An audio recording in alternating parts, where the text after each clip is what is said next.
چنانچہ ابراہیم علیہ السلام نے جب بیت اللہ کو بنایا تو عام دستور ہے کہ مزدوری کرنے پر مزدور کو اجرت ملتی ہے. تو رب کریم نے بھی فرمایا کہ میرے ابراہیم علیہ السلام آپ نے میرا گھر بنایا ہے، اب آپ مجھ سے مانگیں جو مانگتے ہیں. تو ابراہیم علیہ السلام نے اس وقت دعا مانگی. دعا مانگنے والے ابراہیم خلیل اللہ، آمین کہنے والے اسماعیل ذبیح اللہ، جو عمارت بنائی اس کا نام بیت اللہ، جس کتاب میں واقعہ ذکر ہوا اس کا نام کلام اللہ، اور جن کے لیے دعا مانگی ان کا نام محمد الرسول اللہ. چنانچہ نبی ابراہیم علیہ السلام نے دعا مانگی، اے اللہ میں آپ سے دنیا کا مال و منال نہیں مانگتا، میں اور کوئی فضل و کمال نہیں مانگتا، تو میرے ابراہیم کیا مانگتے ہو؟ اللہ میں آپ سے وہ نعمت مانگتا ہوں جو آپ کے خزانے میں بھی ایک ہی ہے. میرے ابراہیم علیہ السلام وہ کون سی نعمت؟ اے اللہ میں آپ سے آمنہ کا لال مانگتا ہوں. چنانچہ نبی علیہ السلام نے فرمایا کہ میں اس دنیا میں ابراہیم علیہ السلام کی دعا کی قبولیت بن کر آیا ہوں. تو ابراہیم علیہ السلام نے دعا مانگی، اللہ رب العزت نے نبی علیہ السلام کو بھیج دیا. جب نبی علیہ السلام کی ولادت مبارکہ ہونی تھی تو آپ کے 3 اقرباء پر آزمائشیں آئیں. سب سے پہلے دادا پر آزمائش آئی، انعام ملنا تھا نا، تو انعام سے پہلے آزمائش ضروری. دادا ان کا نام شیبہ تھا، والد فوت ہو گئے تھے، تو ان کی والدہ ان کو لے کر مدینہ طیبہ آ گئی تھیں. والدہ کا نام سلمہ تھا، وہ اپنے میکے آ گئی تھیں. شیبہ ان کو اس لیے کہا گیا کہ جب وہ پیدا ہوئے تو ان کے کچھ بال سفید تھے پیدائشی طور پہ، تو بوڑھے کو شیبہ کہتے ہیں، تو ان کا نام شیبہ پڑ گیا. جب والد کی وفات کے بعد مدینہ طیبہ میں وہ رہنے لگے تو بہت ہی غربت کے حالات تھے. جس کا باپ نہیں ہوتا اس کا خیال رکھنے والا کوئی نہیں ہوتا. چنانچہ مکہ مکرمہ کا ایک آدمی مدینہ طیبہ گیا تو اس نے چند نوجوانوں کو تیر اندازی کرتے دیکھا.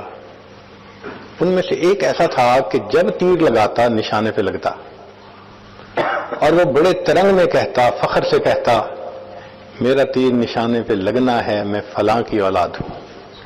اس نے پوچھا یہ کون ہے؟ بتایا گیا کہ یہ فلاں کی اولاد ہے، اور یتیم ہونے کے بعد یہ اپنی والدہ کے ساتھ رہتا ہے. وہ ان کے چچا مطلب کا دوست تھا وہ آدمی. جب مکہ مکرمہ واپس آیا تو اس نے اپنے دوست کو کہا یہ کیا بات ہوئی بھائی، تمہارا بھتیجا اتنے غربت کے حالات میں رہتا ہے، تم اس کو نہیں سپورٹ کر سکتے؟ تمہیں اتنی بھی حیا شرم نہیں آتی؟ کہنے کو تم بڑے اشراف میں سے ہو. حتیٰ کہ مطلب نے قسم کھا لی کہ جب تک میں اپنے بھتیجے کو اپنے پاس نہیں لے آؤں گا میں چین سے نہیں بیٹھوں گا. چنانچہ مطلب مکہ مکرمہ سے مدینہ طیبہ آئے اور بچے کی والدہ سے بات کی. والدہ نے اپنے رشتہ داروں سے مشورہ کیا، سب نے کہا بڑا خاندان ہے، وہاں جائے گا، سہولت سے رہے گا، اچھی تعلیم تربیت ہوگی، تم بچے کی اچھائی کی خاطر اس کو بھیج دو. تو والدہ نے بھیج دیا. تو یہ شیبہ اپنے چچا کے ساتھ واپس مکہ مکرمہ آئے. اب چچا سواری پر بیٹھے ہیں اور یہ اٹھتی جوانی بچہ، یہ لڑکا پیچھے بیٹھا ہے. جب مکہ مکرمہ میں انٹر ہوئے تو مطلب کو لوگوں نے دیکھا کہ ایک لڑکے کو لے کے آ رہے ہیں، تو وہ سمجھے اپنے لیے کوئی غلام لائے ہیں، خادم لائے ہیں. تو انہوں نے اس بچے کا نام عبد المطلب رکھ دیا. یہ غلام نہیں تھا مگر نام پڑ گیا، عبد المطلب پڑ گیا. یہ عبد المطلب جب یہاں پلا بڑھا، اس میں معاملہ فہمی اتنی اچھی تھی، اس میں لیڈرشپ کوالٹیز تھیں، اس میں کرائسس مینجمنٹ تھی. یہ اتنا اچھا بنا کہ لوگوں نے اس کو بیت اللہ شریف کا والی بنا دیا، کنجی اس کے حوالے کر دی.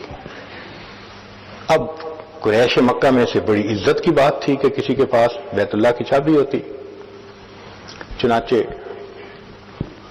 انہوں نے یہ نیت کر لی کہ بیت اللہ کے قریب زمزم تھا کنواں جو اب بند ہو گیا تھا، میں اسے ڈھونڈ کر رہوں گا. تو یہ کدال لے کر مکہ مکرمہ کی زمین کو کھودتے تھے، وہ نیچے پتھر ہوتے تھے، سارا دن پتھر توڑ توڑ کے تھک جاتے تھے، پانی کا نام و نشان نہیں تھا، لوگ ہنستے تھے. انہوں نے منت مان لی کہ میرے 11 بیٹے ہیں اور اگر مجھے زمزم مل گیا تو ان میں سے ایک بچے کو میں اللہ کے نام پہ قربان کر دوں گا. اللہ کی شان، ایک وہ دن آیا کہ جب ان کو زمزم مل گیا، چٹان تھی وہ ٹوٹی اور نیچے سے کنواں. تو ابراہیم علیہ السلام کے بیٹے اسماعیل علیہ السلام کی وجہ سے جو کنواں چشمہ برآمد ہوا تھا اس کا پانی دوبارہ آ گیا. پانی نکلنے سے اب وہاں لوگوں کے لیے رہنا آسان ہو گیا، چونکہ پہلے تو پانی تھا ہی نہیں. اب وہاں بستی بننے لگی، مکہ مکرمہ کا شہر آباد ہونے لگا. تو قبیلے کے لوگ بڑے خوش تھے کہ ہم نے جس کو بڑا سمجھا اس نے واقعی بڑا کام کر کے دکھا دیا. تو یہ عبد المطلب نبی علیہ السلام کے دادا تھے. اب لوگوں نے کہا کہ آپ نے تو قسم اٹھائی ہوئی ہے کہ ایک بچے کو آپ اللہ کے نام پہ قربان کریں گے. انہوں نے کہا. چنانچہ انہوں نے سب بچوں کے نام لکھے، قرہ ڈالا، قرہ عبداللہ کے نام نکلا. ان کا ایک بیٹا عبداللہ کے نام سے تھا، عبد المطلب کا. انہوں نے نیت کر لی کہ میں اس بیٹے کو قربان کروں گا. لوگوں نے کہا کہ تم ایسا کرو کہ عبداللہ کی بجائے اونٹ قربان کر دو. انہوں نے کہا بہت اچھا. اب انہوں نے دوبارہ قرہ ڈالا، عبداللہ کو قربان کروں یا 10 اونٹوں کو.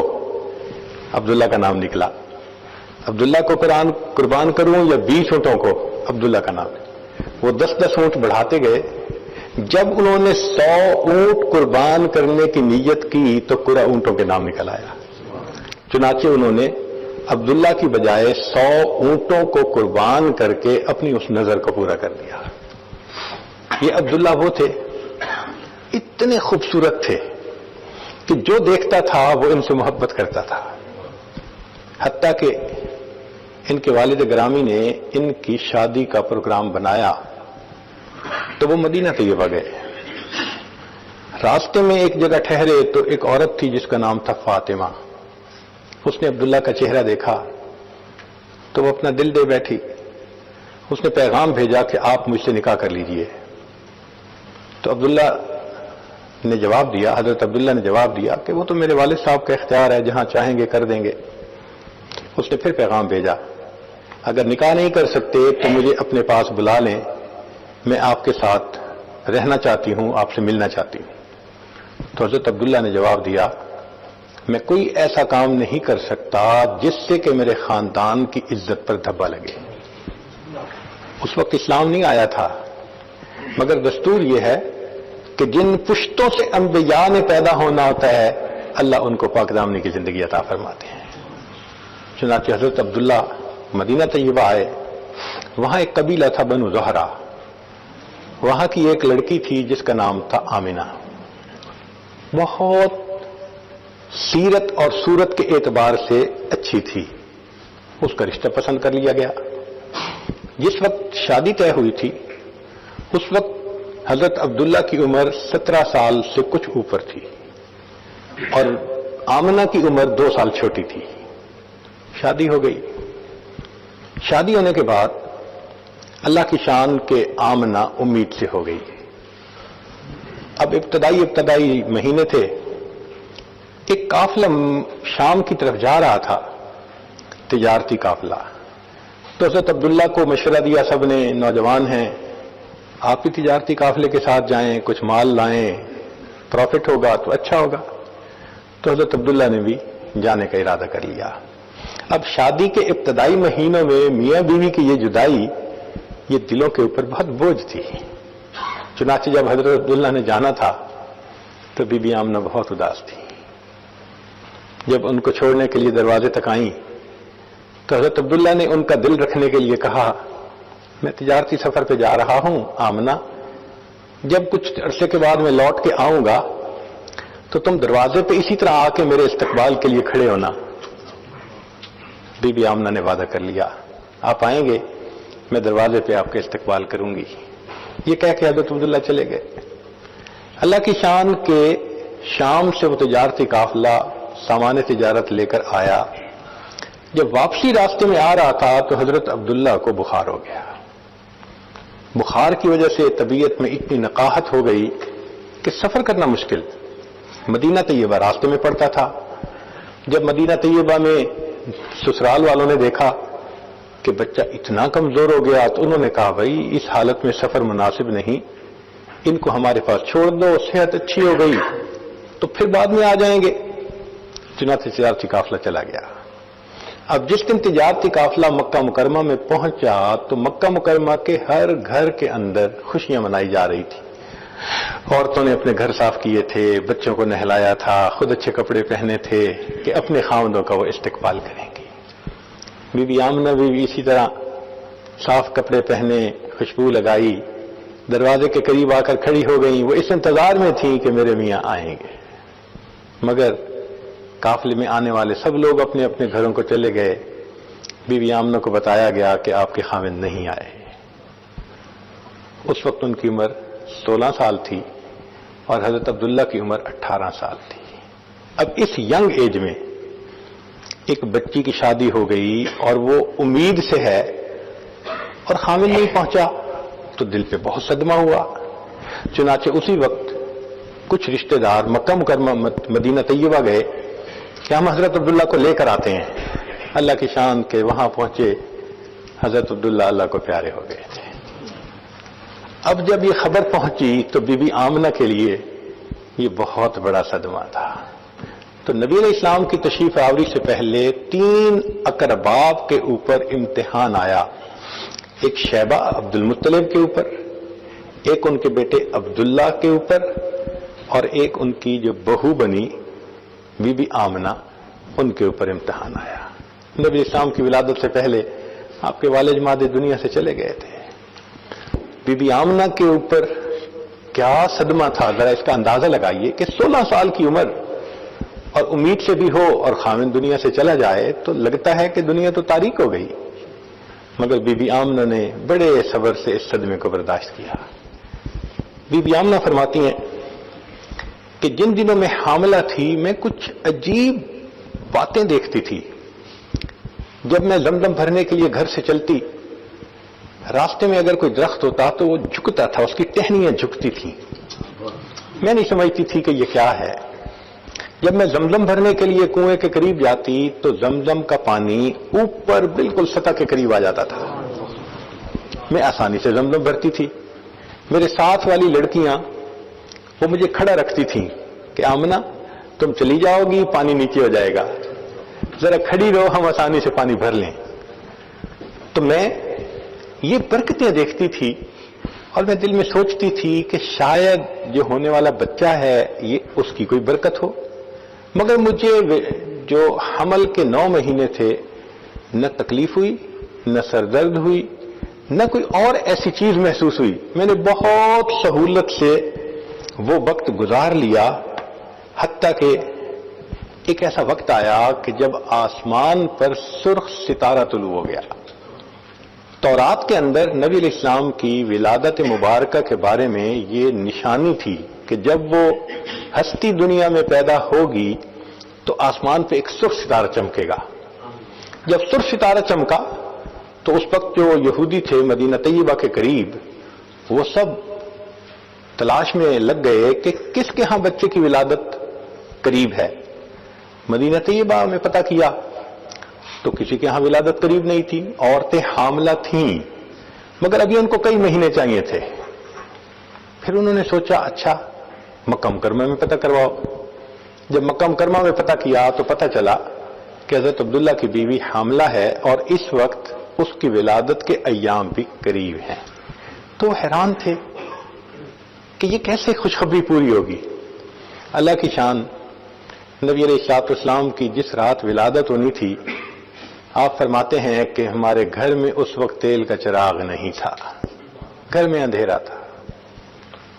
اللہ اکبر کبیرہ، غربت کا یہ عالم تھا کہ چراغ جلانے کے لیے تیل نہیں تھا، اندھیرا ہی اندھیرا تھا پورے گھر میں. مگر اللہ کی شان کہ رات کو سحری کا وقت تھا کہ جب نبی علیہ الصلوۃ والسلام کی ولادت مبارکہ ہوئی، مگر اس رات کسریٰ کے محل کے 14 کنگرے گر گئے. فارس کا ایک آتش کدہ تھا جس میں 1000 سال سے آگ جل رہی تھی، وہ آگ اچانک بجھ گئی. دریائے سارا کا پانی ختم ہو گیا، خشک ہو گیا. کسریٰ نے خواب میں دیکھا کہ اس کے گھوڑے ہیں اور عربی اونٹ ان گھوڑوں کو جزیرہ عرب سے باہر نکال رہے ہیں. تو اس نے لوگوں سے پوچھا کہ کیا؟ بتایا گیا کہ کوئی بچہ پیدا ہوگا جو تخت و تاج چھینے گا. اس کو بڑی فکر ہوئی. انہوں نے کہا نہیں، وہ جو تمہارے 14 کنگرے گرے تو 14 پشتیں جب گزریں گی پھر جا کے وہ آئے گا. اس کو تسلی ہو گئی. اور اس کو یہ نہیں پتا تھا کہ آنے والے وقت میں ایک کے بعد دوسرا جو تاج پہنتا گیا وہ تھوڑے دن بعد مرتا گیا. اور صحابہ کے زمانے میں وہ 14 باتیں پوری ہو گئیں اور اللہ نے صحابہ کے ہاتھ پہ کسریٰ کو فتح کروا دیا. ویڈیو کے نیچے سبسکرائب کے بٹن پہ کلک کریں، بیل کے آئیکن پہ کلک کیجئے تاکہ ہر نئی ویڈیو کی نوٹیفیکیشن آپ کو مل جائے، اور تھمز اپ کا بٹن دبا کر اس ویڈیو کو لائک کریں.